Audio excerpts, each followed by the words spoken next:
All right. Good afternoon, everyone. Thank you very much for joining us today for a very special live lecture applying to I6 residency programs. For our new viewers, the TSMA is the Thoracic Surgery Medical Students Association. It's a nonprofit student-run organization founded really with an ultimate mission of providing resources, mentorship, and networking opportunities for those students interested in cardiothoracic surgery. Please be sure to check us out on Twitter and sign up on the email list so that you can get firsthand notifications when we have an upcoming event. And just as a quick heads up, after tonight's lecture at 9 p.m., we will be having a post-match panel with the TSMA students who matched this year to general and integrated cardiothoracic residency. So if you have the time and the ability, please try to stay on for that as well. Without further ado, we'll have our speakers introduce themselves. Well, first of all, my name is Jeff Jacobs. I'm a professor of surgery and pediatrics at University of Florida, and it's a pleasure to be back on a Zoom with this group. This is the second one I've done in the last month or so, and I think this group is an important collaborative with the potential to help many people. And I'm very pleased to see that there's 55 participants already. I thought this would be a popular Zoom, and I'm not surprised.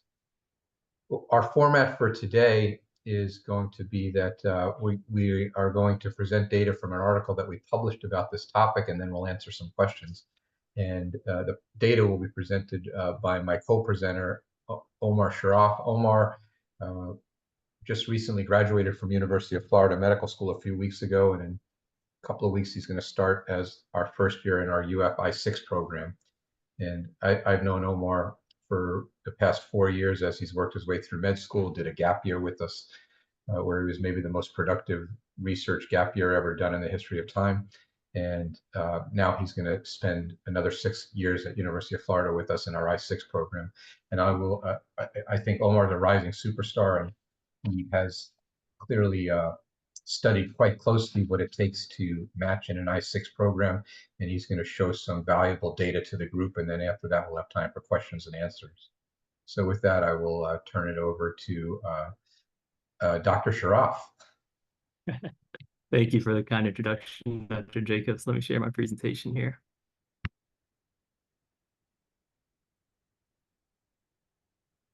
You guys see that okay? Yep. Looks good. Perfect. Yeah, so as Dr. Jacobs mentioned, I'm Omar Sharaf, the incoming I6 resident at the University of Florida. Before I even get into this, I'll say that mentorship is a huge part of this process. And if it were not for Dr. Jacobs, I would not be where I am today. But let's get after it. I have no disclosures. However, I'd like to share that the findings that I'm going to present are based off of an analysis of application cycles prior to step 1 becoming pass-fail. Nonetheless, I believe that the findings will be largely the same in a contemporary cohort. As you may know, applicants to integrated thoracic surgery residency have the lowest match rate among all specialties at roughly 32%. For other competitive surgical specialties, including neurosurgery and plastic surgery, average total application costs have been reported to be over $10,000. However, the financial costs incurred by I6 applicants have yet to be elucidated and discussed, and therefore we sought to quantify the application cost burden to I6 applicants, analyze how these costs have changed over time, identify characteristics of matched and unmatched applicants, and assess the value of away rotations and geographic connections. To evaluate these factors, we conducted a retrospective review of publicly available survey-based data in the Texas STAR database over 4 application cycles. This database was developed by UT Southwestern and is available to students from medical schools that subscribe to the database. Medical students at these institutions are invited to respond to the Texas STAR survey following match day each year. We collected I6 applicant characteristics measuring academic excellence and research productivity. Total cost encompassed application fees and the cost of away rotations, interviews, and virtual interviews. Away rotations and geographic connections and their associations with interview offers and matching were also evaluated.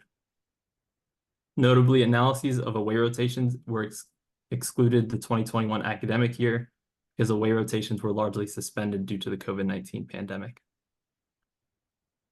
An average of roughly 120 medical schools participated in the Texas STAR survey per year over the year studied, with an overall response rate of roughly 41%. For I-6 applicants specifically, the response rate was 8.8%, though it should be noted that some I-6 applicants are not eligible to respond to the survey because they attend a non-subscribing or international medical school. Among the 80 applicant respondents over 4 years, 47 reported matching into an I-6 program, while 33 did not. And upon univariate comparison of matched and unmatched applicants, there were no significant differences in Step 1 scores, clerkship grades, or honor society membership. And in this table comparing matched and unmatched applicants, we can see that matched applicants more frequently took time off for research, more frequently scored over 250 on Step 2, and had a greater research output. And unsurprisingly, matched applicants also attended more interviews.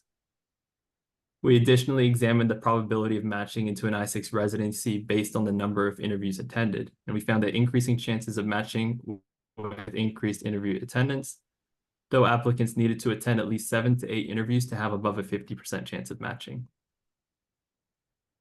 Among the 50 applicants outside of 2021, most completed at least one away rotation, and the majority of away rotations were associated with a subsequent interview. However, only 14% of matched applicants matched at an institution where they had completed an away rotation. And further, most applicants reported at least one geographic connection. And again, most of these geographic connections were associated with a subsequent interview. And similarly to away rotations, a minority of matched applicants had a geographic connection to the institution where they matched. When comparing matched and unmatched applicants, there were no significant differences in the prevalence of at least one geographic connection, the mean number of geographic connections per applicant, the prevalence of at least one away rotation, or the mean number of away rotations per applicant. This figure displays the average costs incurred by I-6 applicants per year over the 4 years analyzed. The x-axis represents the application year, and the y-axis represents the mean cost.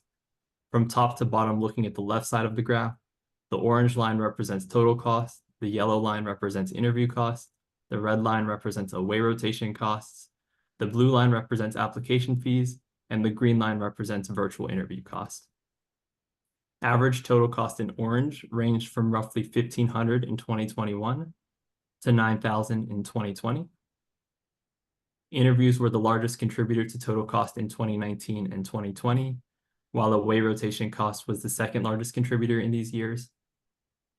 In 2021, interview costs and away rotation costs declined, corresponding with the introduction of virtual interviews and suspension of away rotations due to the COVID-19 pandemic. And in the most recent of these application cycles, away rotation cost was the largest contributor to overall cost. In conclusion, total cost incurred by application to I-6 programs has decreased with the introduction of virtual interviews. And in the most recent application cycle, away rotation cost was the most significant contributor to overall cost. Away rotations and geographic connections were associated with a high percentage of subsequent interview offers, but not necessarily matches. And while all applicants excelled on board exams and in research, matched applicants had higher Step 2 scores, were more likely to have taken a research year, and had a higher number of published abstracts and presentations. Lastly, limitations of our study include response bias, with a higher percentage of matched applicants represented in our study than reported nationally, and that our evaluation does not account for general surgery application costs, though others have shown that most I-6 applicants dual apply to general surgery. Lastly, I'd like to thank the TSMA, Dr. Jacobs, and my co-authors for the opportunity to share our work. Thank you for your time. I'd be happy to take any questions.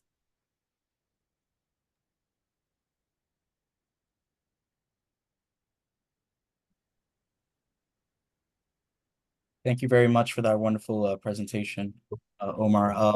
So we have some questions that have been prepared by the committee, so we can start with those.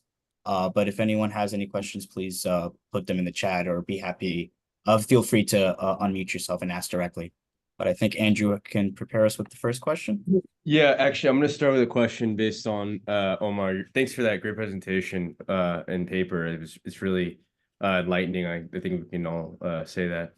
The slide you just pulled up with the cost over time from, I think, 2019 to 2021, like you said, it looks like that both interview costs, that's number one kind of compriser of the increasing costs that we're seeing, or driving the costs that we see, and the away rotation costs are important factors, I guess, to consider economically for applicants. So I guess given those two factors, my question was, do the benefits of kind of, of course, doing an away rotation, doing well is going to increase an applicant's competitiveness, right, to an I-6 program. And of course, some applicants, including myself, might say, oh, maybe I would like to go in person and interview because there are some benefits to that over just having a Zoom interview, right? Do you think kind of, some of those benefits of doing away rotation, in-person interview, do those kind of outweigh the economic costs that we're seeing in these in the data that you presented, or just kind of a discussion on that? Yeah, I think that's an excellent question. I think both in-person interviews and away rotations and being in person and actually getting to know the program are both very valuable to the applicant and to the program. And I think that this kind of paints the framework of where we're at with how things are costing. And there are some programs out there that exist to help applicants cover that cost when they're doing away rotations, and even some programs that are covering interview costs to fly applicants out to do in-person interviews. I think this kind of shows the framework of where we're at now, potentially leading the way to more programs and more financial incentives for applicants, basically, to be able to have these opportunities. And I think ultimately coming down to like each individual applicant, reducing away rotation costs for an individual applicant might not be not doing any away rotations at all, but rather limiting your away rotations to programs that you're really interested in, and maybe discussing that with your mentor so that you can really decide on which programs you want to target.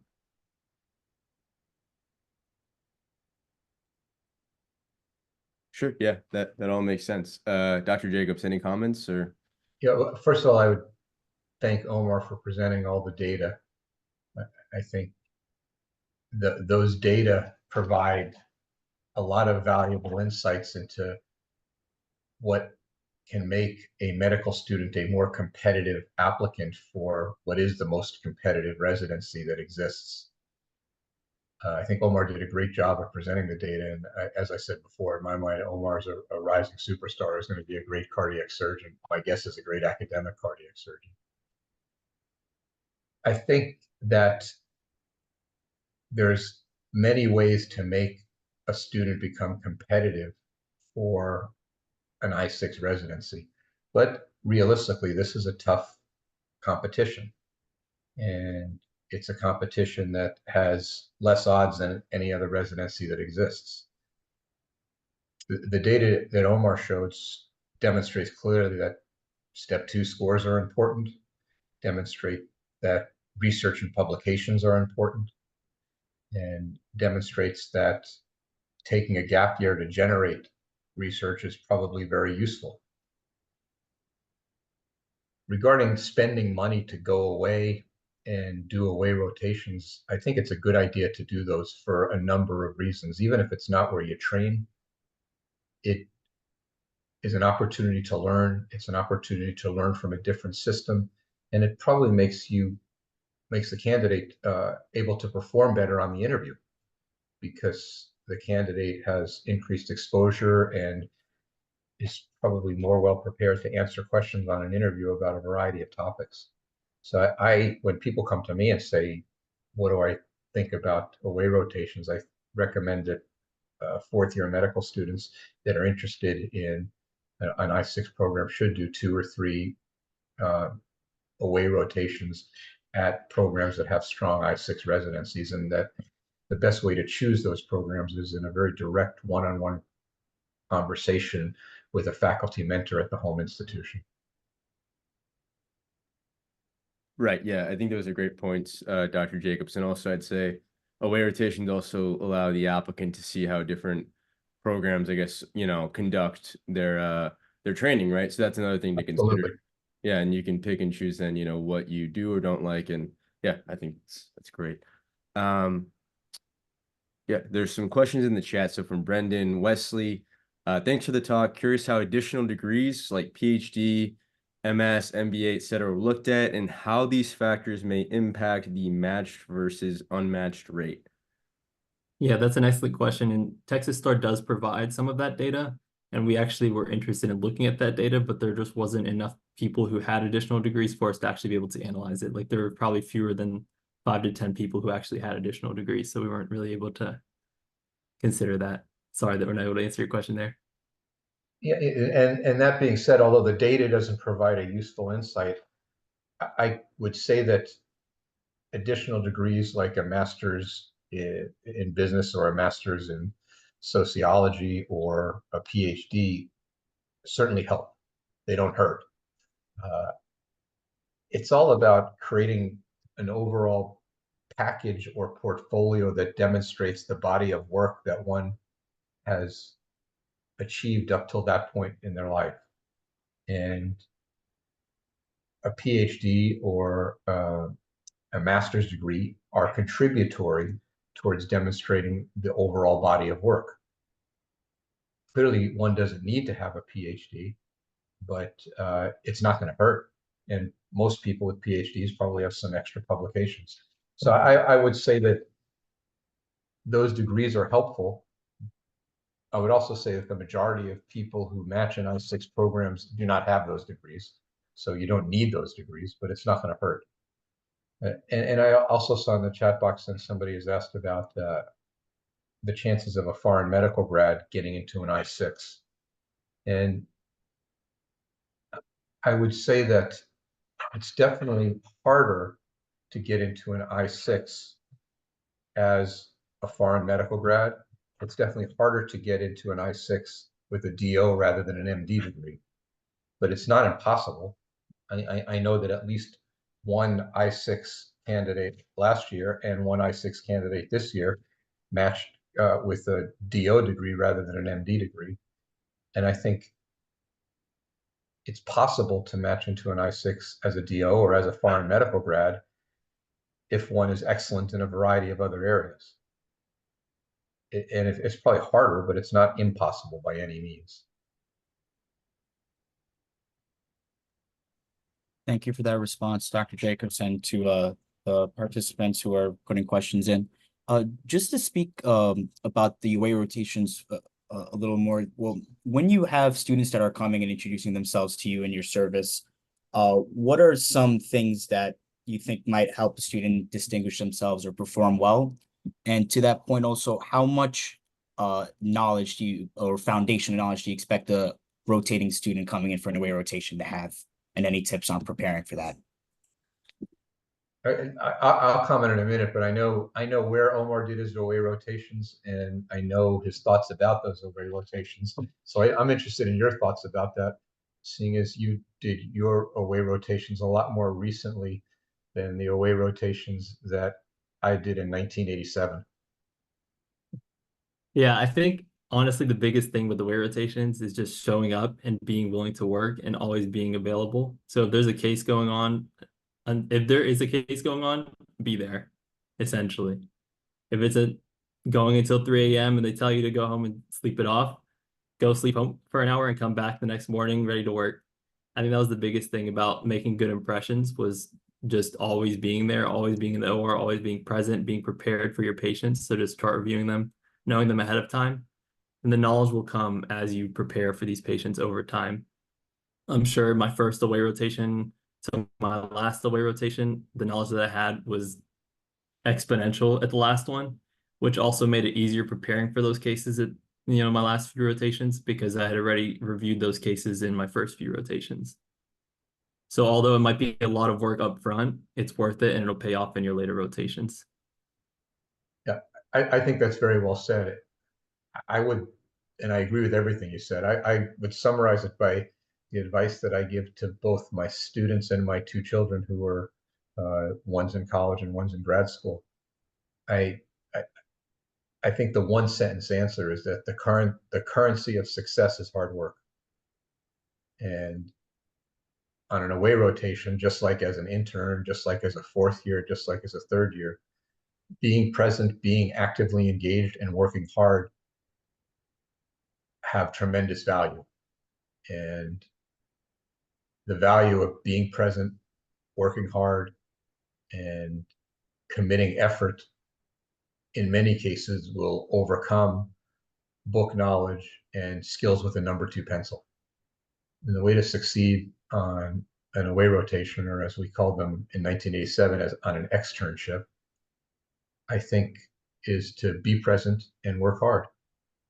And, you know, a way to translate that is to be the first one who shows up on rounds, be the last one that leaves at the end of the day, reading about the patients at night when one is not in the hospital, and coming to the operating room knowing the history and the physical exam of the patient and having read about the case. There's nothing more valuable than showing up in the OR, knowing every detail that one can know about the patient, and also knowing the disease process and the surgical treatment. And it takes more time to do that on the first away rotation than it does on the last away rotation. And it takes more time for an intern to do that than a fifth-year resident. But devoting the time to learn about the patient, to learn about the disease process, and to learn about the treatment, and being very present, that's the best advice I could give for succeeding on an away rotation and as an intern.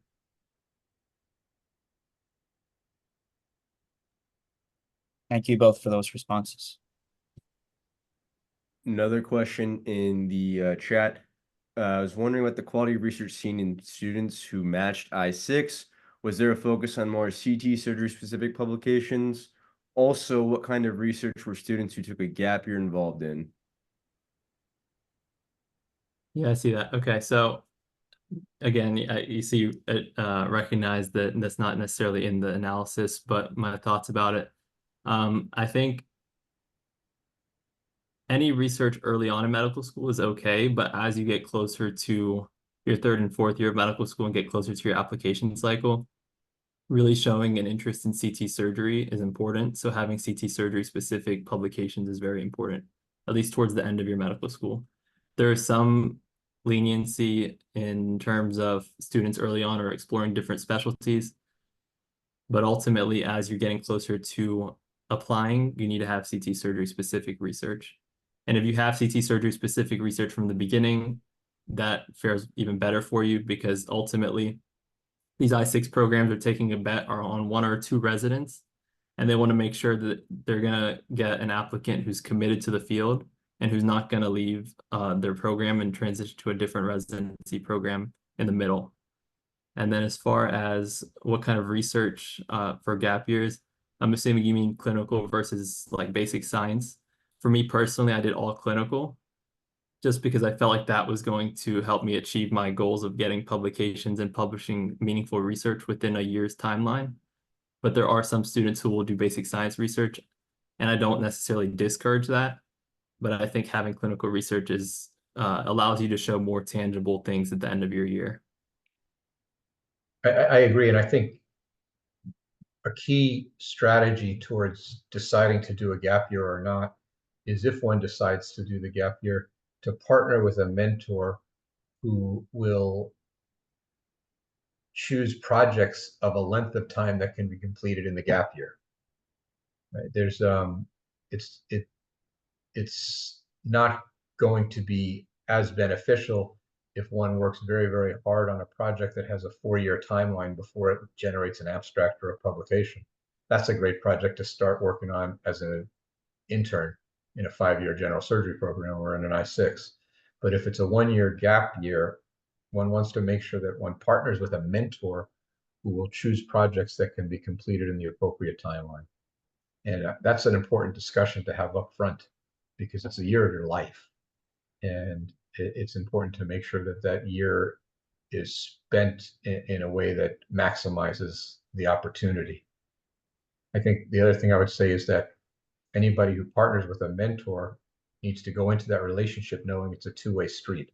And a good relationship between a mentor and a mentee, each person is helping the other, and the mentor wins and the mentee wins. And that's done by both individual working hard to help the other.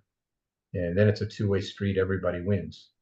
So the gap year decision has to be accompanied by who is that gap year going to be spent with, and having the right mentor to spend the gap year with so that the appropriate goals can be accomplished. Face it, this is a very competitive competition. And it's not unusual for a cardiac surgical program with an I6 slot, a single I6 slot, to get over 100 applicants for that one slot. and to interview 40 to 50 people for that one slot. And most of those people are very smart. Most of those people are at the top of their medical school class. Most of them have done research. I can tell you that in our program, the median number of peer-reviewed publications from all the people we interviewed is 5. So half the people that interviewed in our program have more than 5 publications by the time they're sitting down to interview. And it's hard to get 5 publications in medical school. And it's hard even in just a single gap year to do that. So it amazes me the skill and the quality and the accomplishments of the people that we interview for these slots.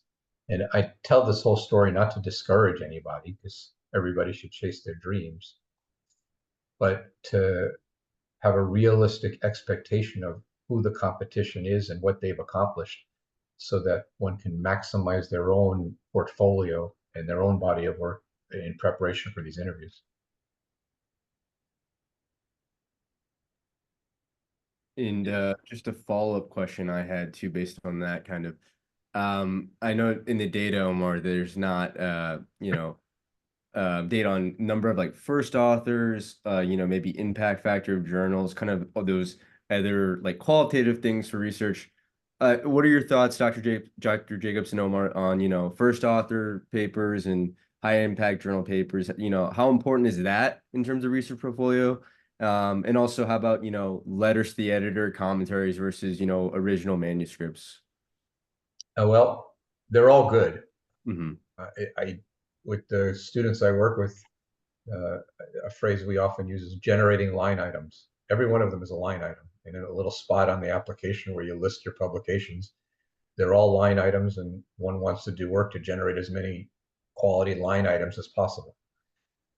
I think it's important to be involved in any of these projects enough that if on the interview, the interviewer asks about that project, that the interviewee is ready to speak intelligently about what the project was and what was their role.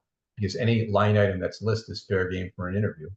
And one wants to be able to talk in detail about that project. There's no doubt that a first authored publication is better than a non-first authored publication, but all publications are good. There's no doubt that an original article is better than a letter to the editor, but again, all publications are good.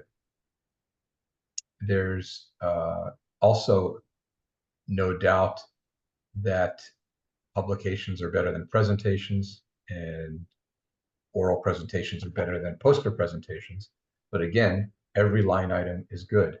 And regarding impact factor, nobody's going to, or at least I don't think anybody is going to take every single publication of an interviewee and get the impact factor of that journal and calculate out the median or mean or average impact factor of all the journals where one publishes. But it's clear that in our field, a paper in the Annals of Thoracic Surgery or Journal of Thoracic and Cardiovascular Surgery will have more value than many other journals. Obviously, a paper in the New England Journal would have even more value than that. And some of the lesser read throwaway journals or non-cardiothoracic focused journals are probably not as good as the Annals or JTCVS, and not as good as Circulation or New England Journal. So I guess to summarize, a first authored original article in a high quality journal is ideal, but all line items are good, assuming that one is ready to talk about them at the interview.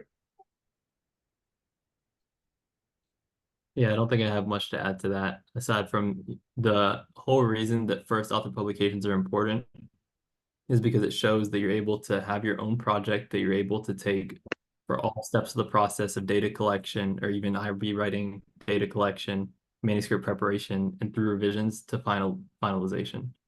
So it shows that you have that commitment to a certain project and you're able to carry it through to the end. Agreed.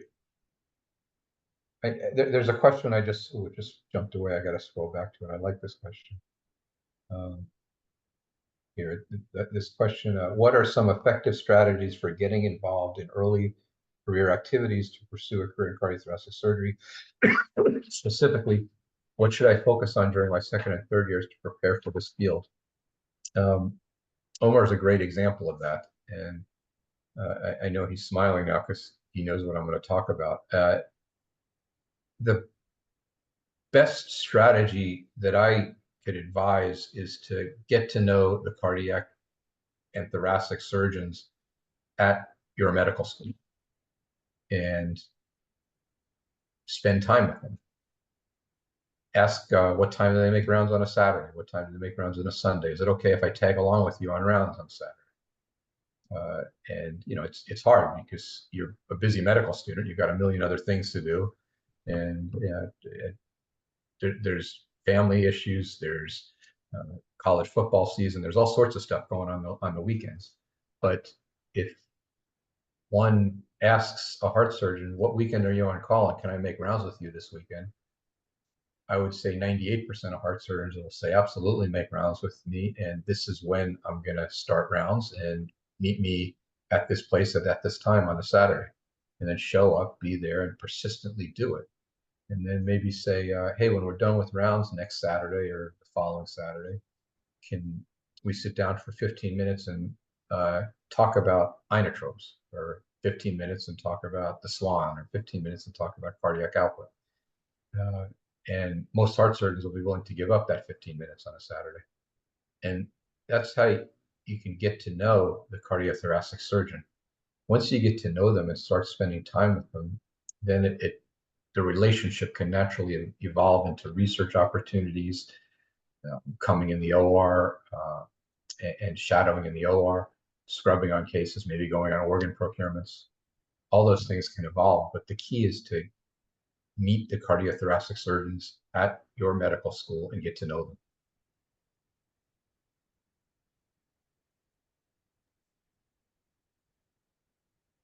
Let's see if I scroll down. Thank you very much for the presentation.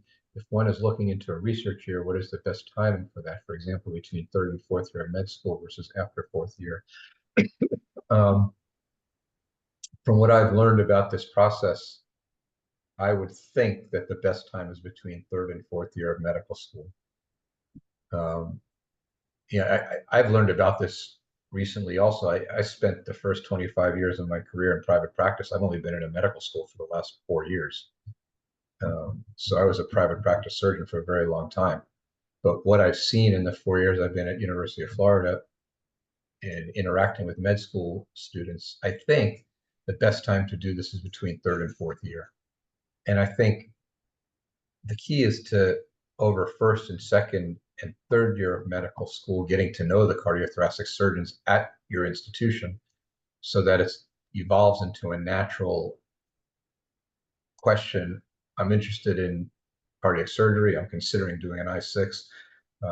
Would you have an opportunity for me to do a gap year to do research with you and your team, and also clinically shadow during that time? I think the answer to the question is, I think, between third and fourth year. What do you think, Omar?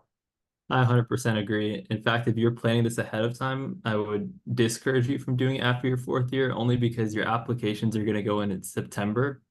And so if you do it after your fourth year of medical school, you're going to be submitting your application in September and then going into your research year, which is going to last through the next year. So you're not going to really have much to show for your application in terms of what you did during your research year.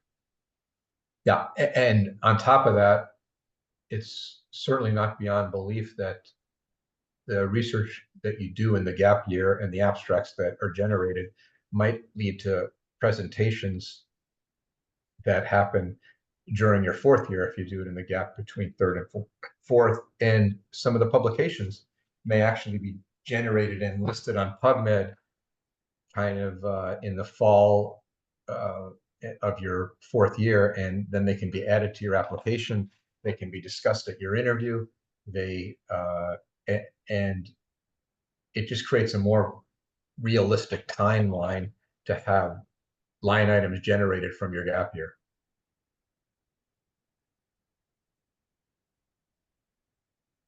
Thank you both very much for those pieces of advice. We had one question that came a while ago in the chat that I wanted to bring to your attention from Jesse York. And they were saying, thank you for your presentation. did your study account for students who dual applied to general surgery in I6, but ultimately preferred to match to a general surgery program? And how that might have influenced the characteristics of the study results? Yeah, unfortunately not.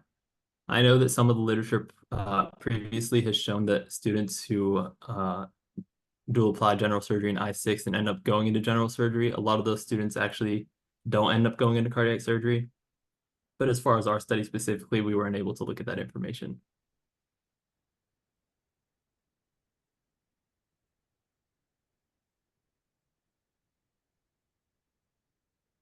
And So this is a very interesting question about, this is from Adrian Acuna. I hope I said your name right. Some variables look at research years and number of OAs, and even steps 2 scores require a certain amount of financial privilege and comfort from an applicant. During the study, did you notice that programs are taking into consideration when taking this into consideration when ranking their applicants? I don't know if any of the variables in the study looked at this, but I do think, and I'm not an expert on all of the issues related to healthcare equity and access to medical training equity, but I do know that the overwhelming majority of cardiac surgeons that are involved in the process of choosing trainees will certainly take that into consideration. And that's something that comes out during the interview process and maybe in the personal statement. And I think that the background and resources available to an applicant during their childhood and education and adolescence and education and even medical school and undergraduate varies tremendously from person to person. Some applicants come from families that have multiple physicians and tremendous resources. Other applicants come from families that they might be the first student ever to even go to college. And I think all of us, when we interview students for these residencies, will take all of those issues into account. And it's something that's covered both during the interview process and maybe in the personal statement. And I think it's hard to quantitate that from the data that we got in our study, but I can assure you that most interviewers take all of that into account when considering the overall story of a given applicant. And I think many people will try to create a fair and level playing field for all candidates. I hope I answered that right, and I hope we use the right vocabulary, because I'm not an expert on that stuff, but I want to make everybody feel comfortable that it's a fair process that takes those issues into account.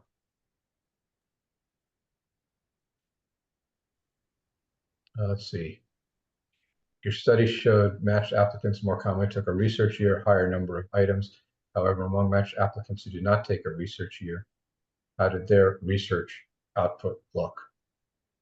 I don't know that I have that specific data. Maybe Omar does, and I'll let him comment in a minute. I think that just from having interviewed probably 130 or so applicants for the I6 program over the last several years, whether or not one takes a gap year, the median number of publications is about 5. It's almost unheard of for somebody to interview with 0. And there's many people that have 10 or 15 or 20 publications with or without a gap year.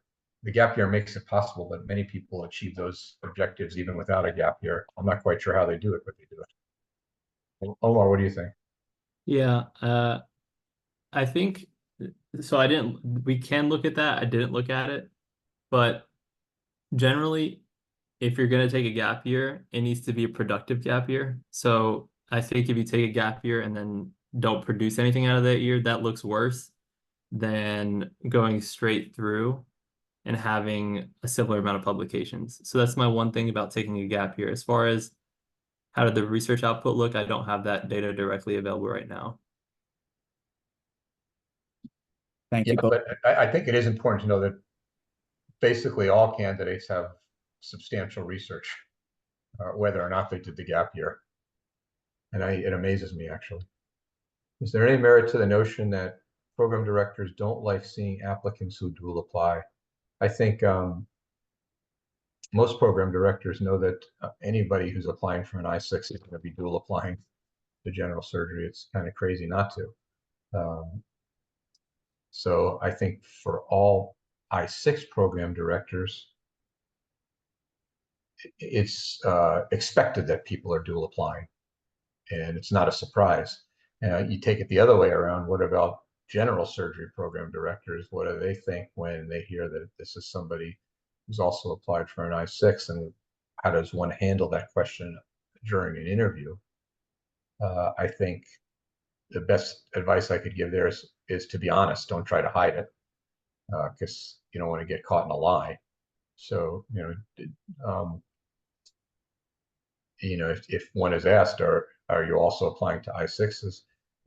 Honestly say, yes, I am applying to I-6. My main goal is to be a surgeon. I'd like to be a cardiac surgeon, but my main goal is to get surgical training, and I'm going to work very hard in whatever program I get into to be a good surgeon. Thank you. How did you Sorry. handle that, Omar, during a general surgery interview? How would you have handled that? You're in a general surgery interview, and I said, well, soon to be Dr. Sharaf, I see that you've applied to I-6s as well as general surgeons. Do you really want to be a general surgeon? And hopefully they don't ask in that tone, but I would imagine some of my colleagues do. How would you have handled that? Yeah, I mean, that's tough. I've had other friends who have had to deal with that. Ultimately, you should, it's tough. Yeah, I know Fabian has talked about that before. I don't know if Fabian's still on the call, but maybe he can speak to it. Hey guys, I'm Fabian. I'm one of the co-authors and also the third year general surgery resident. I apologize if you hear my dogs in the background. They're doing their bark themselves. Most of the people that I talk to obviously are applying both. I talk to a lot of I-6 people, and I generally counsel them to, first of all, to ask. So that's just always something to keep in mind, but they will ask either way. And, you just have to come up with an answer. It's mostly on the general surgery side, like Dr. Jacobs, astutely said. The I-6 programs know you're applying to general surgery, so they don't really actually have a problem with it. It's always the general surgery programs that think that you will, depart from their program if integrated spot comes up, because they deal a lot with that, with not only CT surgery residents, but with integrated plastics, urology, or ortho who want to do a certain thing, and then a position opens up and they suffer from that attrition. So, having an answer like getting a broad-based training in general surgery, I think would be a great benefit to me as a cardiac surgeon, or most of my mentors at the traditional pathway, and they advocate for that way. I think such answers like that aren't lies, but just paint the general surgery pathway in a positive light are what I usually counsel people to do. Yeah. The other thing, in case nobody has, if anyone's applying and nobody's told you this advice, is to get a separate set of letters for your general surgery application, ideally from general surgeons. You can have one of your cardiac surgeons also write a general surgery specific letter. So have them write one for cardiac surgery, one for general surgery. But having general surgery specific letters is important. Yeah, I think that's a really good point. And a general surgery personal statement as well. Yeah, you want separate letters, separate personal statement. And if one of the cardiac surgeons writing both letters, they need to know that letter A is for I-6 and letter B is for general surgery. For our speakers, we were wondering if you had any advice about letters of recommendation, how to ask for them, when to ask for them, and kind of, you already alluded to it, the nuances of having a general surgery letter versus a cardiothoracic. Should they be different letters? Should they change the title and say cardiothoracic surgery resident or general surgery resident? any advice from anyone? Well, they definitely should be different. Either letters need to come from different people, or if the same person's writing them, that person needs to write 2 letters. One for general surgery and one for the I6. Now, 75% of the 2 letters are the same, but you need to put in there your specific stuff. As far as asking for letters, I would think the best way to do it is to go back to what we talked about earlier about identifying mentors early in a medical school career, spending time with them, both clinically and academically, making rounds with them, coming in on some weekends when you're not on call just to make rounds with the heart surgeon, seeing if the heart surgeon is willing to give you 15 minutes here or 15 minutes there, talk about a specific topic. And I think if that relationship is developed during first, second, third year of med school, then writing the recommendation letter becomes easy, because that relationship during first, second, and third year eventually leads to a discussion. I'm thinking about where I might want to do my residencies. I've got a list of some programs, and we sit down for 15 minutes and talk about what your thoughts are on these different programs. And you go through the different programs, and the surgeon can say, well, this is the strength of program A, this is the strength of program B. And all those discussions make it very natural to get a letter.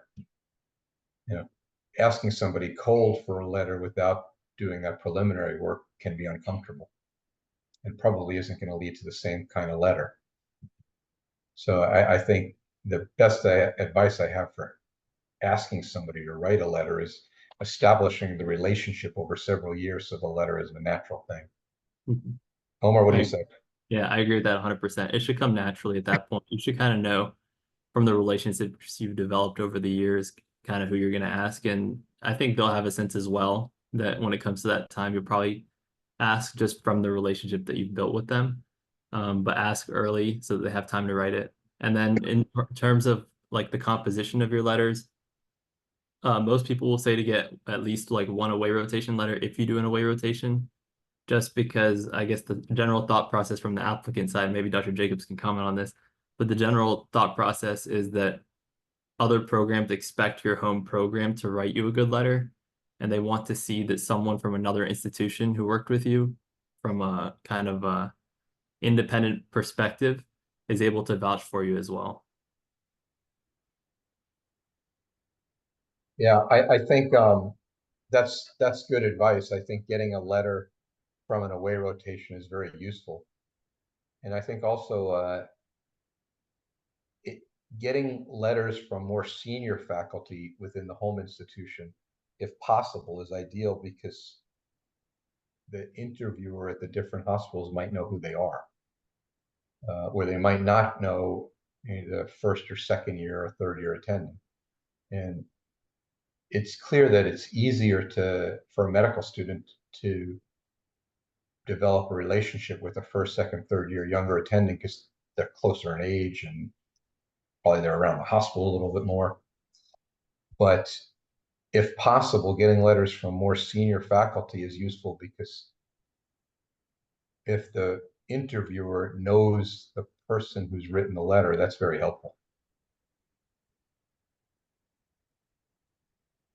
And just a quick follow-up to that, Dr. Jacobs, so letters of recommendation, or even having a mentor pick up the phone and call, someone at that program, how valuable is that? I mean, do you think that's equally as valuable as scoring really high in step 2 and research, et cetera? Is it more or less? I think that has huge value. Okay. But I think it, I've worked with a number of medical students who are now in I6 programs in different places. And what I tell them about that is that, okay, if you're interviewing at 10 programs, and my letter's obviously going to all 10, I can write a customized letter to the program director and call the program director at maybe 2, maybe 3 at most. But I can't call 6 programs and say, hey, this is Omar's first choice. Because if I do that 6 times, I'll lose all my credibility. So I can call one program and say, this is Omar's first choice. I can call and send emails to 2 or 3 other programs that says that your program is in the top 3 of OMAR. And then I can go into why I think OMAR is the perfect candidate for that program. So I think those things help, both a phone call or an email directly to a program director or a text message to a program director. And the way that evolves the most naturally is that when you have your mentor that you've worked with over the years and you're at the point where you're preparing your rank list, you say, hey, Dr. Jacobs, can I sit down with you and go through my rank list and get your thoughts? And at that point, you're discussing the different institutions and you see who the top 3 are. And then you say, hey, would you mind, this is my first choice of all, would you mind giving them a call? And that's an easy thing to ask at that time. I think those are all excellent points. The only thing I would add, I think, on when they were back to the discussion about the letters, you can definitely have the mentor just write 2 separate letters. I had mentors write it for general surgery and integrated, and then basically all they have to change is, Fabian would make a great general surgery resident, or Fabian would make a good cardiothoracic surgery resident, and any other, specialty specific things that might be of importance. And then I would also stress the importance of getting resident mentors as well.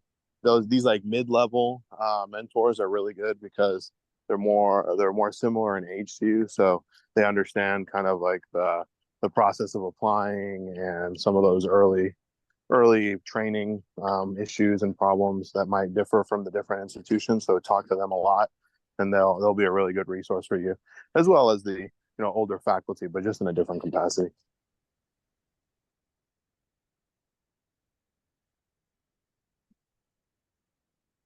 Yeah, I see that somebody asked, where'd that question go? There's so many of do you have to do an additional general surgery sub-I in addition to a CT sub-I? I think doing 3 away rotations or externships or sub-Is is a good idea. It could be that all 3 are in I6, or it could be that one's in general surgery. I don't think that's that important. Somebody else asked, I can't find the question now, about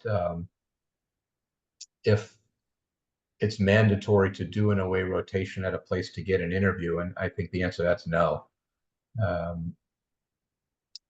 For the 40 or 50 people that we'll interview every year, I would say 10% of them have done an away rotation with us, and the rest of them are getting their interviews by the quality of their application.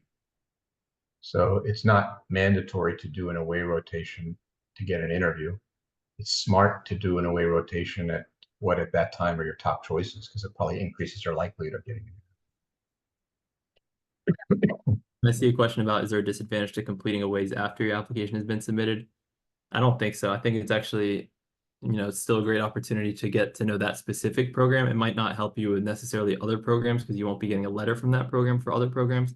But at that specific program, it can help you a lot in terms of networking with that specific program and letting them know of your interest.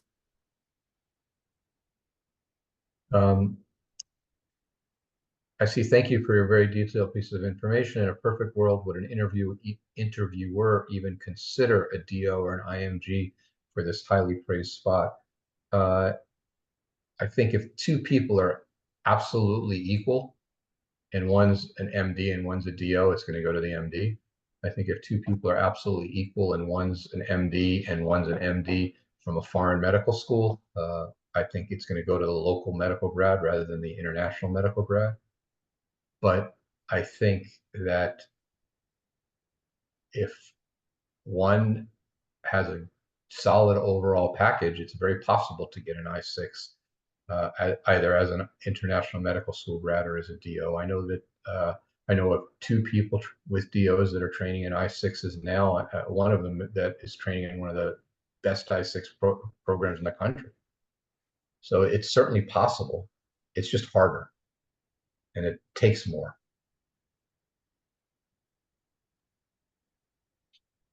Somebody else had asked earlier, are grades in medical school important? The answer is yes. Grades are important. Test scores are important. Number of publications are important.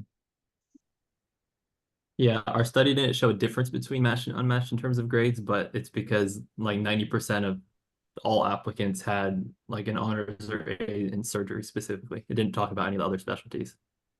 And how important and relevant are publications from the pre-med years? They are relevant. It's another line item. How would you recommend going about getting research publications as a med student if your institution does not have a department of cardiothoracic surgery? Then I would try to get research publications, and I'd work with the general surgeons. So if you're in an institution that doesn't have cardiothoracic surgery, developing mentorship relationships with general surgeons or vascular surgeons and doing research with them is the next best option. And then asking to do in third and fourth year away rotations with nearby cardiac surgeons is probably very helpful as well. Dr. Jacobs and Omar, Dr. Shroff, thank you both so much for that wonderful lecture. If it's okay with you, I'd love to transition now to the matched panel, the matched resident panel as well, so we can get some insight from them as well. We do have some of our panelists on right now. I'm going to try my best to introduce them as they come in. Before you do that, I will sign off to let you guys have a more private environment without a faculty on the call for this part of the discussion. I want to congratulate this group for putting this together. I want to again thank Omar for doing all the work and making all the slides. As my career evolves, Omar does more work and I do less work every day. Thank you guys for having me here. And this is a competitive game, but people win it every year. So you just maximize your own personal portfolio and everybody has a chance to do it. Thanks for having me, and I hope the rest of this discussion is good. Thank you so much, Dr. Jacobs. Thank you very much for joining us. All right. So I'm going to just send a link to one of our panelists. First off, thank you all for staying on. Thank you for being here. Thank you to our very dedicated TSMA membership and leadership for making this event possible. So for the second part of our series, I wanted to just introduce these speakers that have been our beloved friends and colleagues for a long time. So it feels really cool to introduce them today as doctors and future surgeons. First off, we have our good friend, Dr. Ryan Kramer, who just matched general surgery at Yale. How are you, Ryan? Good. Thank you guys for having me. This is a great panel. Looking forward to it. Next, we welcome Dr. Peyton Miller, who just matched general surgery at Washington University, St. Louis. Hi, everyone. I'm Peyton. Glad to be here. For our I6 residency, first off, we welcome back Dr. Omar Shroff. It's been a long time. No see. How are you?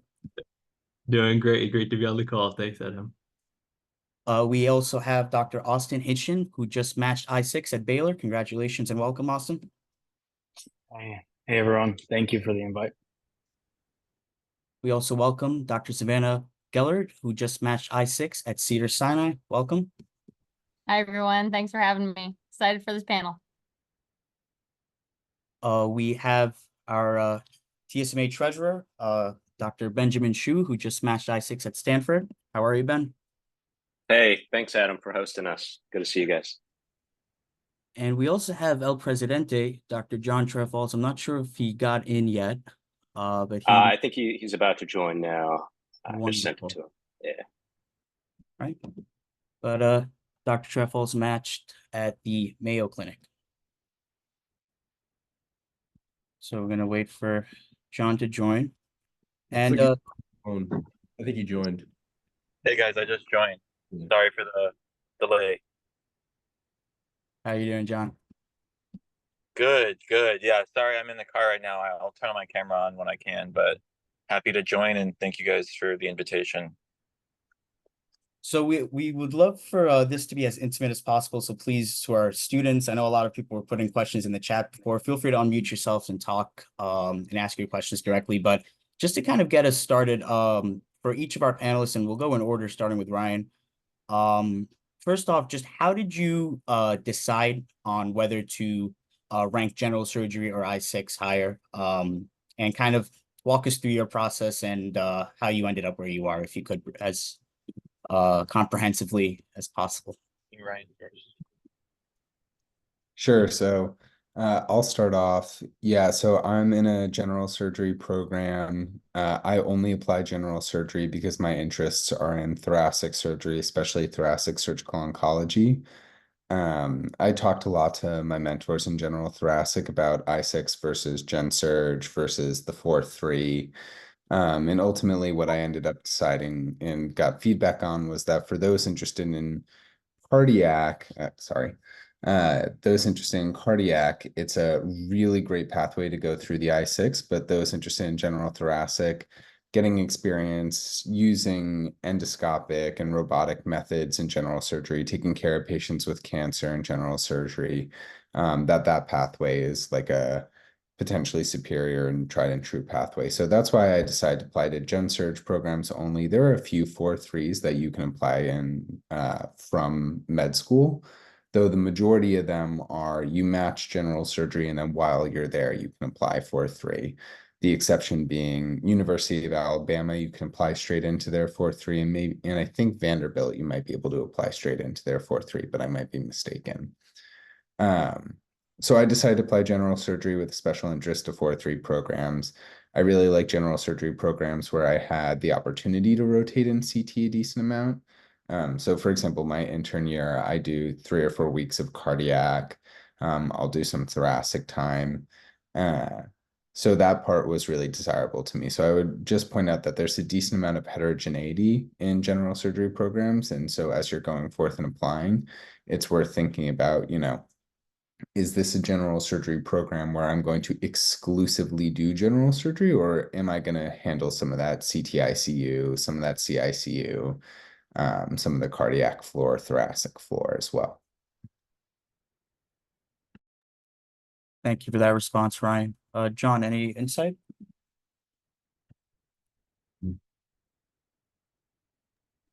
Hey, yeah, no, I totally agree with Ryan's sentiment, especially, going to if you are interested in thoracic or think that that is something that you even may consider. I think that the general surgery pathway is obviously the tried and true pathway, especially those that are interested in like foregut and things like that. Those are technically CT surgeons as well, and you almost are required to do general surgery if you are interested in that.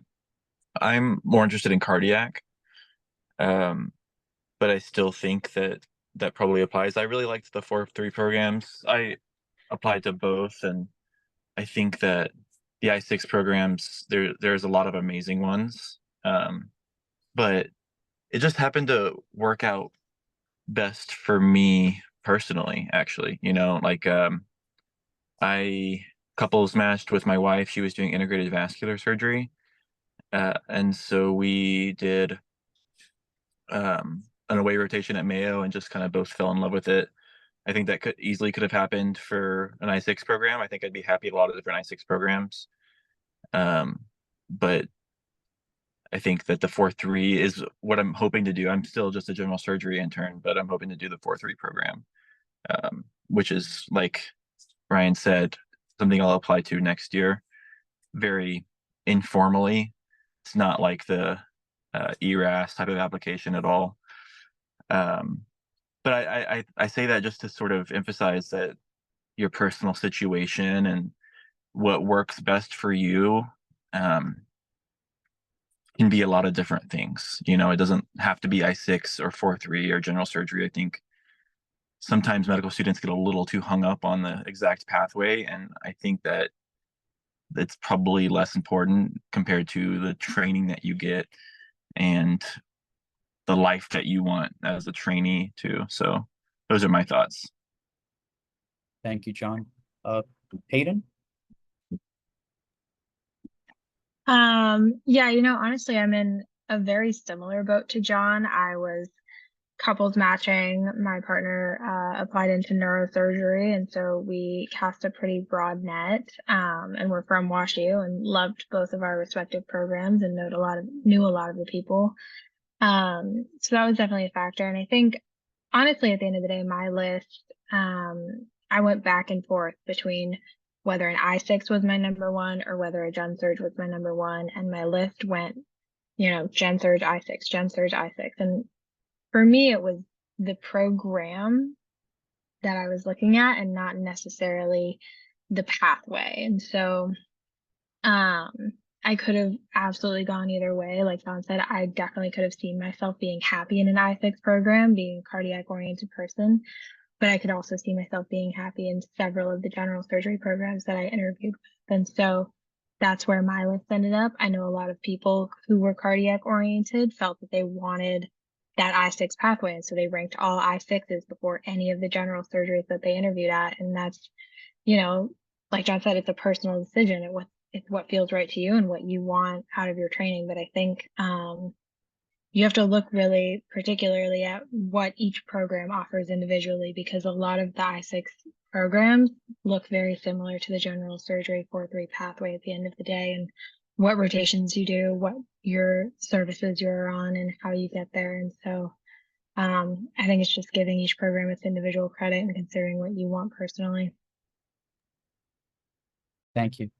Omar, any advice on how you decided on I6 versus general surgery? Yeah, I think they've covered kind of the main points, that this is one, personal, and two, program dependent. Not all I6 programs are the same. Some I6 programs have great training. Some of them are newer and may not have as great training. And then not all general surgery programs have cardiac surgery rotations, because cardiac surgery is not a requirement for general surgery training. And so if you're going to mix and match I6 and general surgery programs, look for the general surgery programs that have a track record of matching people into cardiothoracic surgery fellowship. And then for the I6 programs, look at the quality of training. All right. Thank you. So Austin, another question we had was, is it okay to decide on wanting to do CT surgery later in medical school? When did you come to that decision, and how did you frame that to programs? Yeah, I saw that. I think it's probably totally fine. I mean, to come to the realization you want to do cardiac surgery or cardiothoracic whenever in med school. I think one of the biggest things is going to be convincing. Like if you decided in your end of your third year toward applications that you wanted to do it, kind of convincing program directors in I6 programs that you are completely decided that you want to do cardiothoracic surgery might be a little more difficult. But that also, there's also the general surgery pathway that's just as productive and good for the applicants. So I think you can decide really at any time. I mean, I decided earlier in med school, probably in first year, which was definitely helpful. I got to build my CV and kind of build a community and relationships in cardiothoracic surgery to get to a point where when application time or match happened, I had kind of built those relationships to go right into cardiothoracic. But then also deciding late, there's a lot of people that take gap years for research or do other experiences. I'm not sure if there's other experiences for gap years, but some people will take 1 or 2 years in the middle of their med school for research. And I think that's very beneficial for a lot of applicants that want to go into cardiothoracic surgery. Thank you. Savannah, any thoughts on that? Yeah, I will say that I decided pretty early on that I wanted to do cardiothoracic. And while there was some kind of flip-flop in my second and third years, just based off of some mentor advice, I essentially was decided pretty early. But I'd say the most important thing, like Austin was saying, is build those relationships as early as possible. If you do decide in third year that you want to do cardiothoracic surgery, find some mentors, find some people, find us, reach out. And ask us if there's anybody that you can reach out to for research opportunities or even just a network connection. I feel like a lot of my application, I didn't have the most amazing step scores. I had research. But I was really involved with my mentors and with the CT community pretty early on. And I feel like that made a huge difference in my application. So I would say whether you're decided early or late, or late. I don't know if there really is a late, but whenever you decide to choose cardiothoracic surgery, maybe take a research year, build those connections, build those networks, go to a conference, meet some people in person. You know, I think there's definitely a way to really shine on your application besides just researching cardiothoracic surgery. I only had one publication that was CT surgery-esque. I actually had a lot of publications in neuro-oncology as well as just kind of general surgery concepts with some hints of CT surgery. And honestly, a lot of my interviews, a lot of the integrated cardiac programs were like, so it looked like you wanted to be a neurosurgeon. When did that change?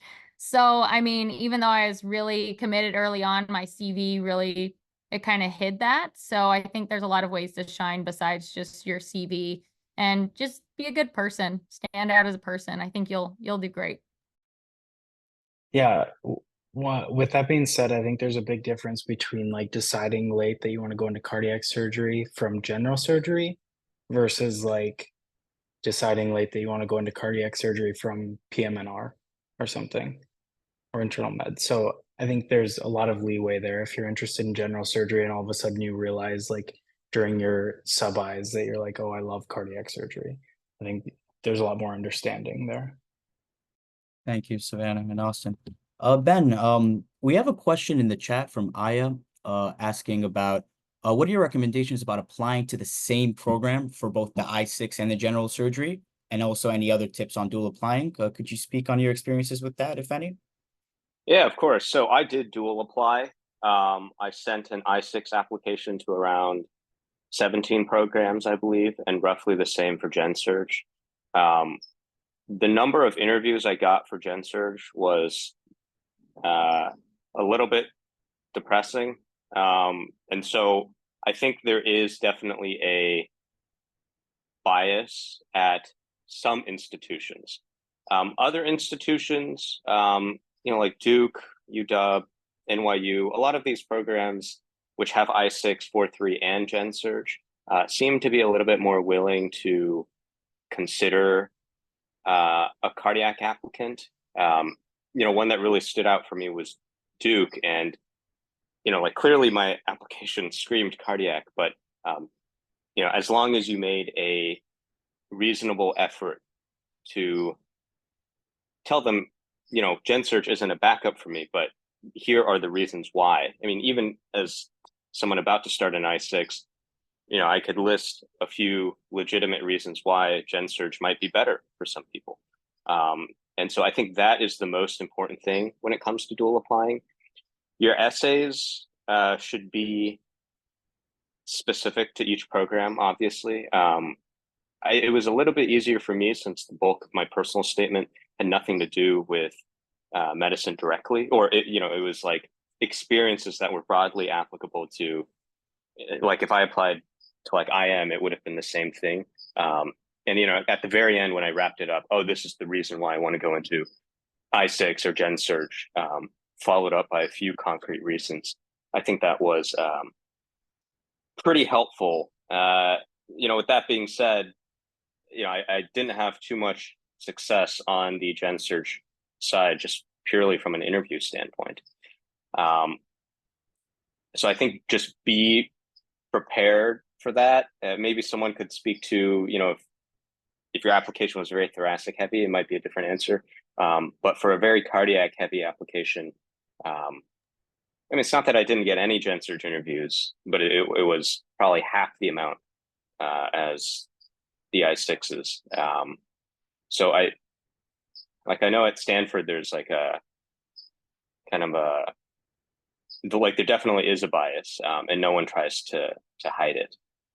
So just something to, you do have to play your cards carefully there. Yeah. You can go, Savannah. Okay, I was just going to add, in addition to your personal statement being separate for a general surgery and a cardiac application, I would also separate your letters. I would ask for different letters from different humans, because if they see the same letters, or, it's a small world. Let's just say that.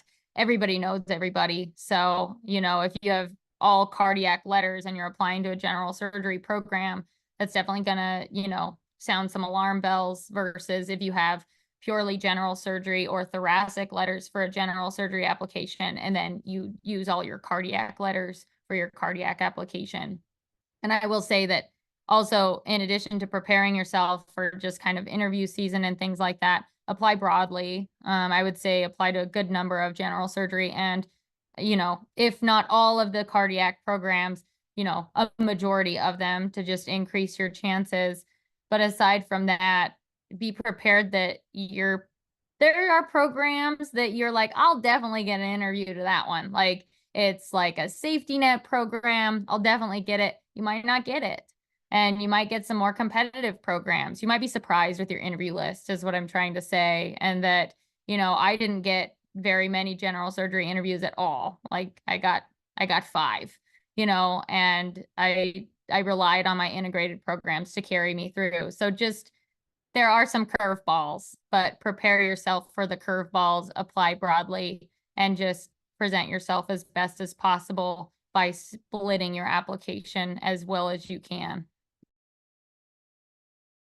And I was just gonna quickly chime in. So I only applied Gen Surg. I had a pretty thoracic heavy application. It was a little confusing because like I had like some cardiac on it from like way back when I thought I wanted to do cardiac. Like it's a little confusing, but like I was very like I had 8 double ATS, STS. One of my letters was from a thoracic surgeon. And like I think it came up in 70% of my Gen Surg interviews. People were like, so are you like dual applying? And it got to the point that I like would like start and be like, I'm interested in surgical oncology above and below the diaphragm. I'm still learning. I'm applying to Gen Surg and Gen Surg only. And like that was very relevant. And to those of you who are dual applying, I'm not envious of you. Like have a statement ready and be prepared to like talk about. They're not allowed to ask that, but like they do ask that, and you need to be able to be convincing in that. Because even those of us who weren't dual applying were like, I was like, well, yeah, I'm not, this is easy for me, but like, can you tell your friends that I'm not dual applying too? Like, I don't want any speculation here because it does hurt. And there is like actually decent data suggesting that there are adverse effects in the Gen Surg application process if you're suspected to be applying cardiac as well. I would also kind of echo Ryan's point, and I know I have some other friends that I think last year that ended up playing just Gen Surge.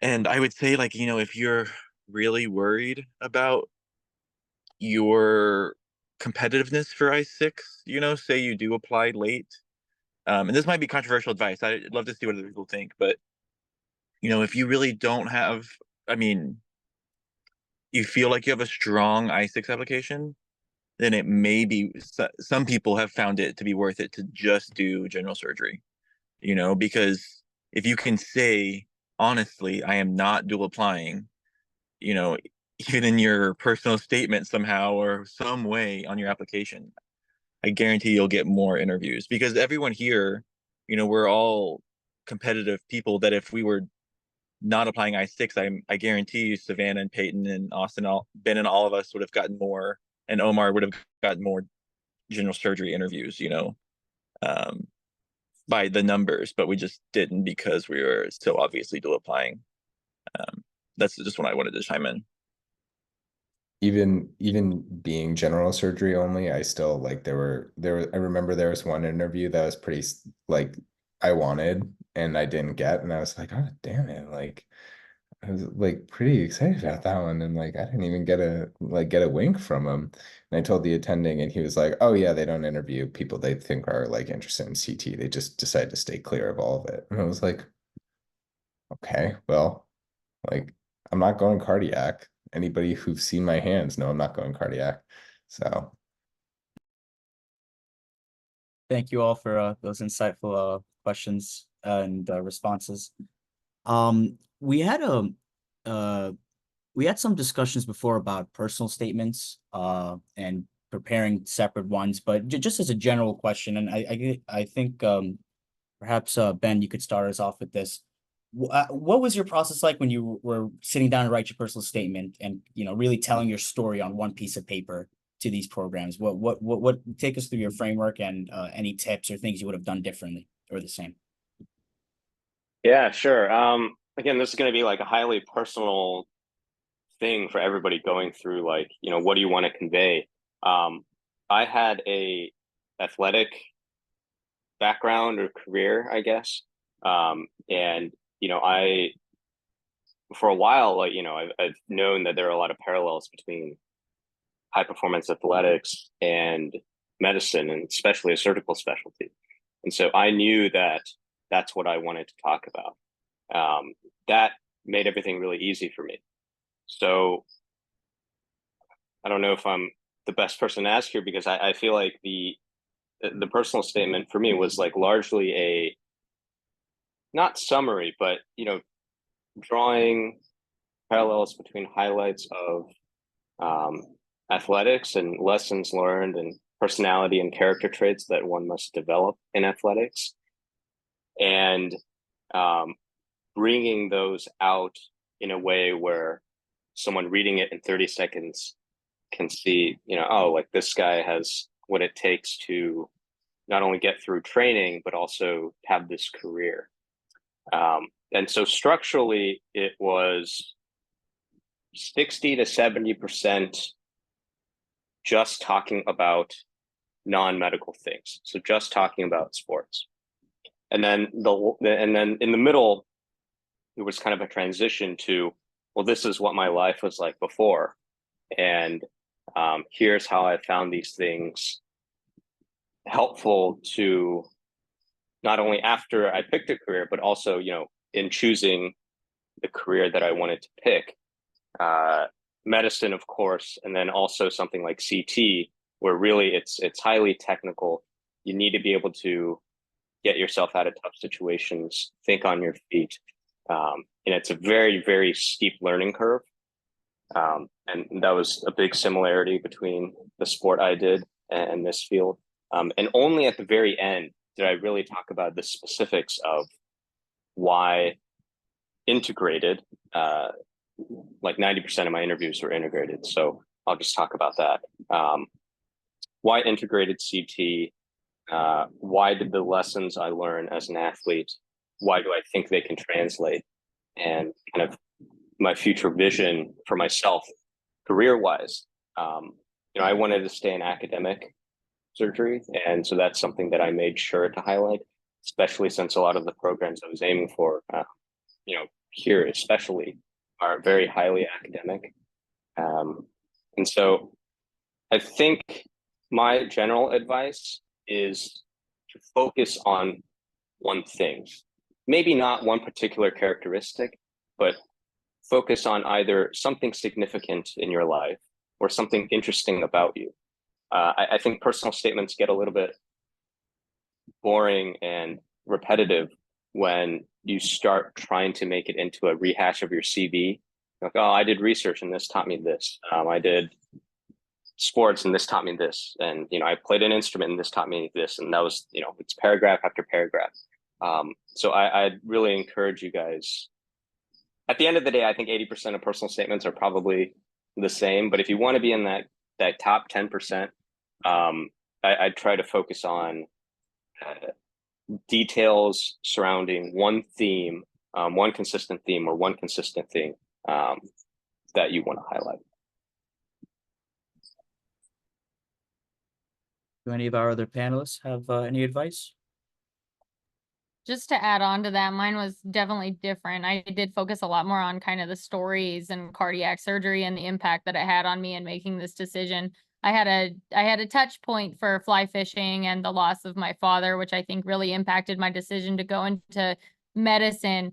But I really highlighted what cardiac surgery meant to me and how I kind of went down that pathway.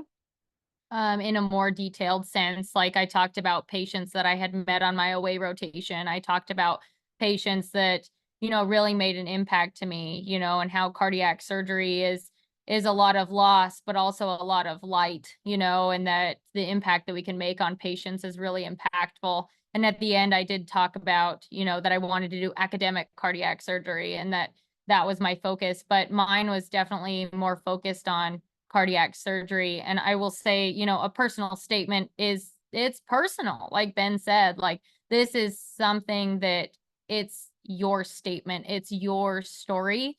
So I want to emphasize that this is the only time in your application that you can actually tell your story. The rest of it is just a regurgitation of your CV. So I do want to emphasize what Ben said. Don't just regurgitate your CV and your personal statement. Tell your story, tell who you are and who you will be as a resident, because it's your only opportunity to do that before you're in the Zoom screen on an interview. And that way you can really shine in a way that is different, right? You're going to stand out if you tell who you are versus them reading your personal statement as a regurgitation of your CV, and then they're reading your application and it's your CV.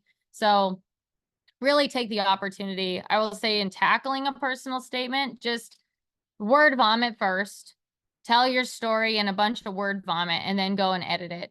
Pull out pieces, like piece things together, but definitely focus on one thing. I think Ben's right there, like hit the nail on the head there. Don't focus on 15 different things. People get lost. You have one page, that's it.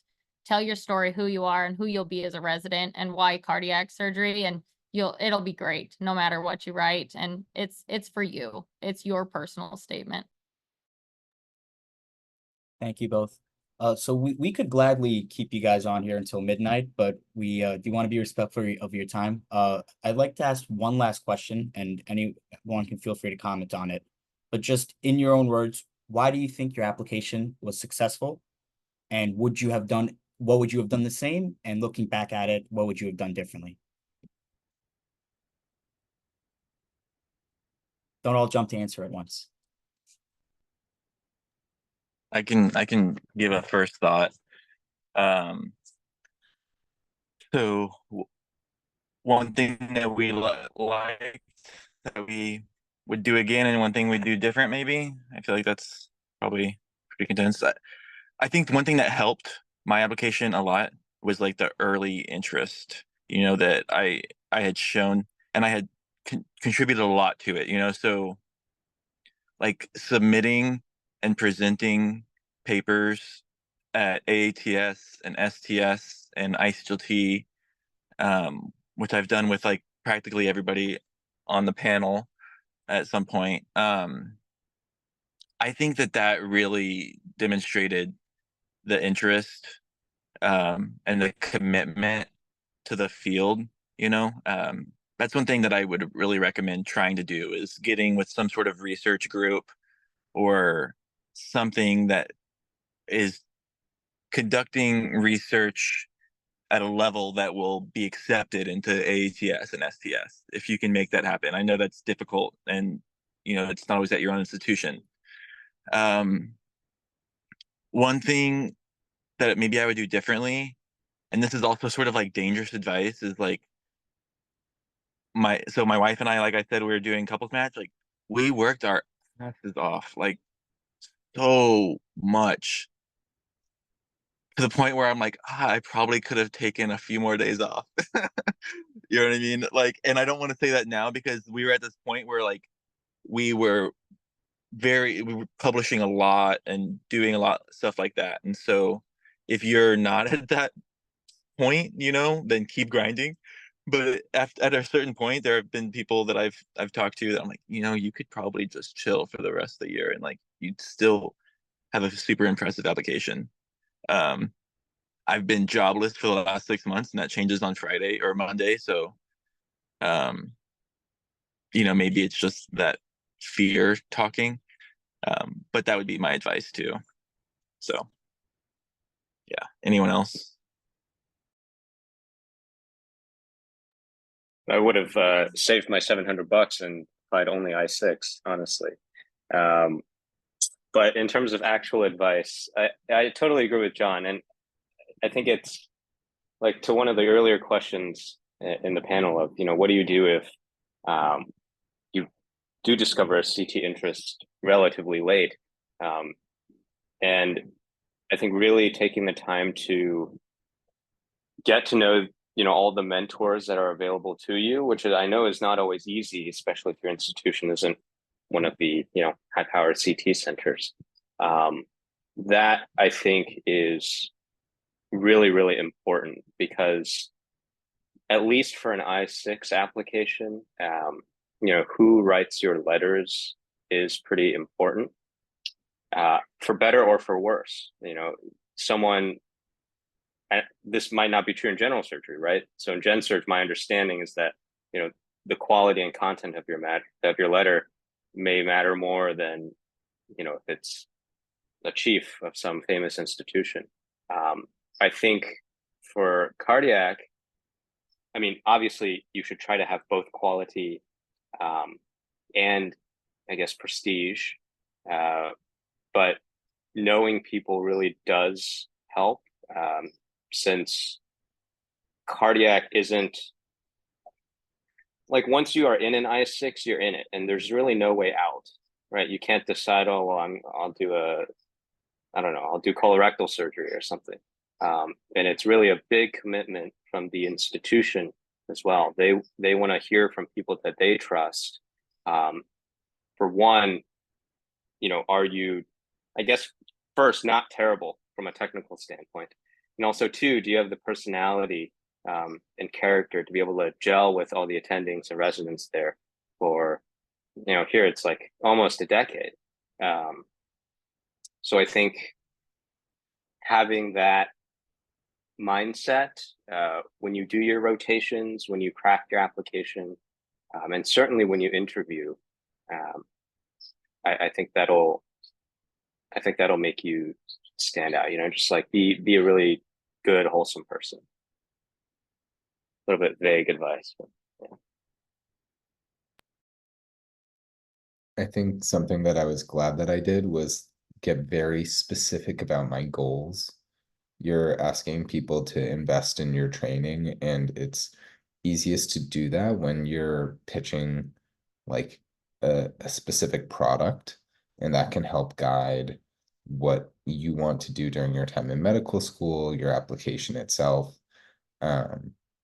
So I think that was really helpful. Like for me, I want to become a surgeon scientist. And so like that really affected the kinds of interviews that I, engaged in, what I talked about, how I pitched myself. And I think that, the different events and things that I did were kind of geared towards that. So like I didn't do a lot of I did benign hematology research. But like I used methods that I thought I was going to use someday. And like I was very comfortable talking about my goals and how my actions led to that. And I found that there was much less conversation about what specifically I had done, but like what I was planning on doing at the institution, who I was planning on working with, what grants I was going to be applying for, what, like people would serve as mentors for me. So like that kind of very nitty-gritty research on the institution, visioning yourself there, making plans for what you would do there, I think is really helpful. Things that maybe I wish I would have done differently. I think like a corollary to that is like it's easy to get pigeonholed when you view yourself as just a product. And like it can be easy to like reduce yourself to like an application and like a very standardized thing, and remembering that like your interests may change over time. I came to medical school thinking I wanted to be a pediatrician. Now I'm doing adult surgery. Life is crazy. Like remembering that, giving yourself grace, you can change, you can update your interests. I think that that's important too. And I kind of wish I was a little bit more flexible at times. Adam can attest, I'm not known for my flexibility. I think for me, something I was glad that I did was building strong relationships with each of the cardiac surgeons at my institution early on, and fostering those relationships throughout medical school. And then as far as something that I wish I would have done was get involved with TSMA and more people at other institutions and more attendees at other institutions kind of earlier on in my education. Thankfully, I've gotten into that later on in my education, but earlier would have been better.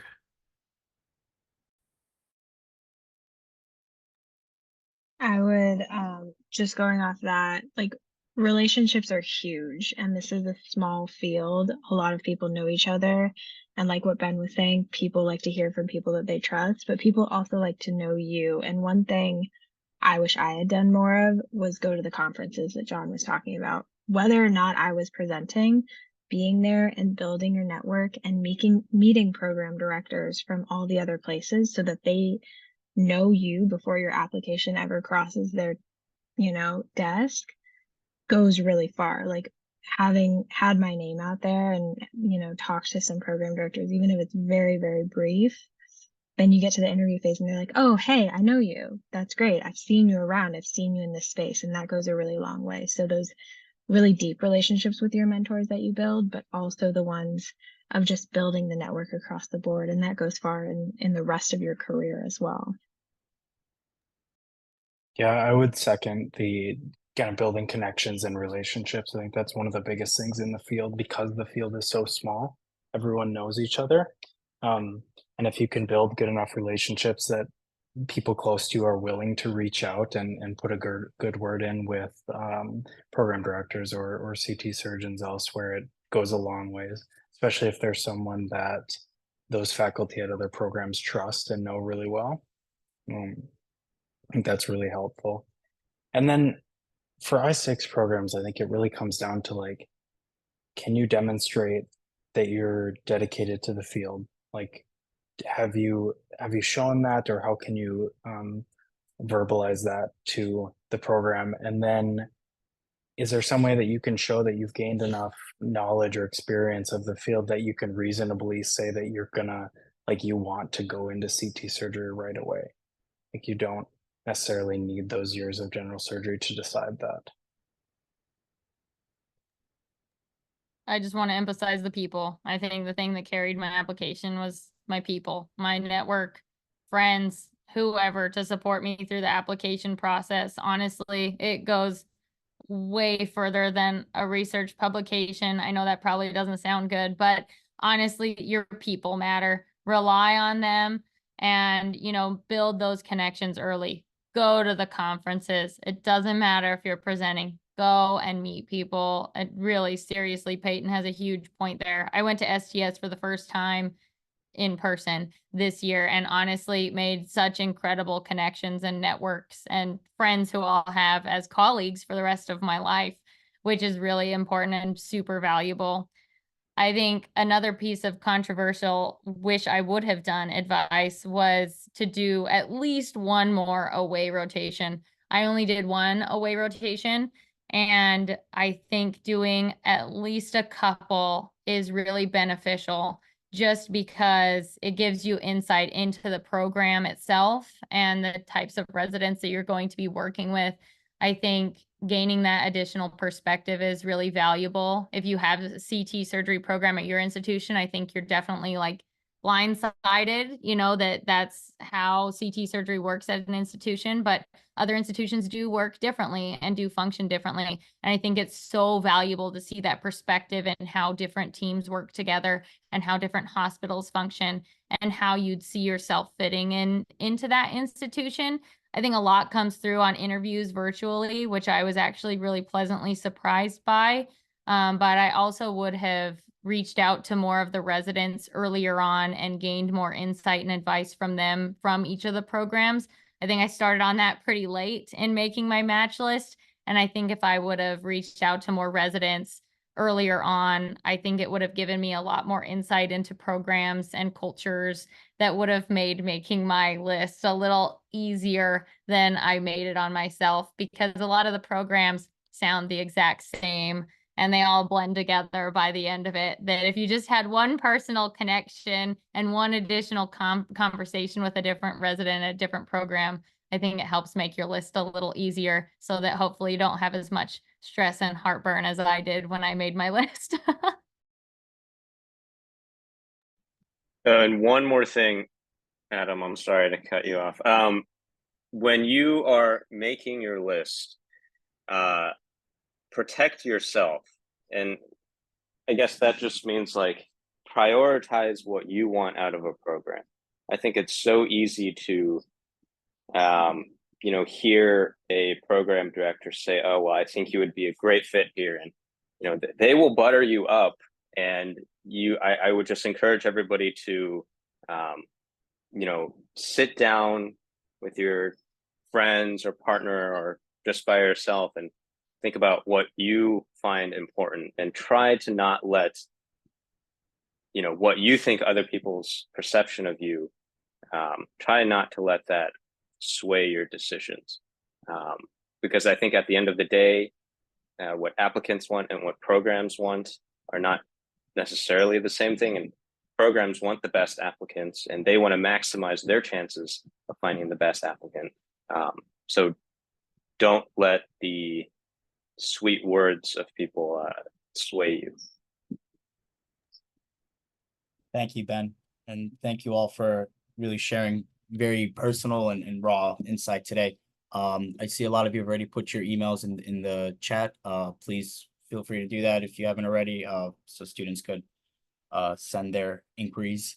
I want to just thank you all and congratulate you. I believe some of you are starting on Monday, or if not, at some point next week. So good luck. Good luck filing taxes. Good luck being adults. It's an exciting time, I'm sure. Also, big shout out to Omar, who has been on call with us since 8 and sharing lectures and giving a lot of really amazing insight and advice. So we really appreciate you, Omar. You joined and you conquered. So thank you. And just selfishly, I want to just end. This was the last event from the TSMA Research Committee Board of this year. I just really want to give a huge shout out and thank you to Julie, Alice, Andrew, and Ryan. Best committee anyone could have asked for. It's been phenomenal serving you guys. So thank you, and we hope to see you all in TSMA and at future events. Take care. Thanks, Adam. Thanks. Best of luck, everyone.